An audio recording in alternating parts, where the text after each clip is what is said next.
সুপ্রিয় দর্শক শ্রোতা, আসসালামু আলাইকুম রহমতুল্লাহ বারাকাতু। আষাঢ় ও শ্রাবণ 2 মাসব্যাপী কর্মসূচির অংশবিশেষ আমরা আজকে আসছি এমন একজনের কাছে।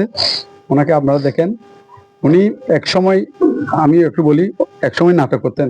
আমরা নাটক স্কুলে ওনার নাটক দেখেছি। উনি একজন সমাজসেবক, সাদা মনের মানুষ। সাদা মনের মানুষ আমি ওনার অনেক সময় ফেসবুকে ফেলে সাদা মনের মানুষ আমি করি। এই জন্য এই আমার বৃক্ষরোপণ নিয়ে উনি অনেক আমাকে উৎসাহ করে। উৎসাহ মানে টাকা পয়সা দিয়ে করতে হয় না, মুখে করলে এটা অনেক উৎসাহ। এই যে আপনারা এখন কমেন্ট করতেছেন, এটা তো অনেক বড় উৎসাহ, দেখতেছেন, তাই না? যা হোক, সুপ্রিয় দর্শক, এই আষাঢ় শ্রাবণ 2 মাস ব্যাপী কর্মসূচি আজকে অতিথি হচ্ছেন জাহাঙ্গীর সাহেবের বাসায় আমি আসলাম একটা খাজি পেয়ারা নিয়ে। ওনাকে হাতে তুলে দিচ্ছে এটা। আর ওনার আপনি এই আমাদের বৃক্ষরোপণ সম্পর্কে যদি কিছু বলেন। ধন্যবাদ।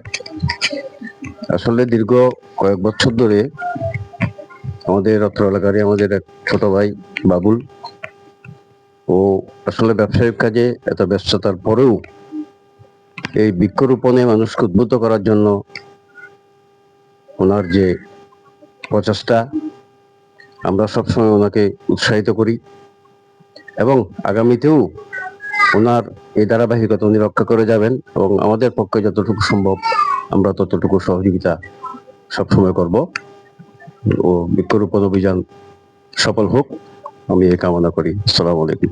সুপ্রিয় দর্শক, আজকের অতিথি আমাদের সাথে প্রায় সময় আপনারা দেখতেছেন মহিউদ্দিন সাহেব আছেন আমাদের সাথে, আমরা উৎসাহ করছেন, আমি তাকে ধন্যবাদ জানাচ্ছি।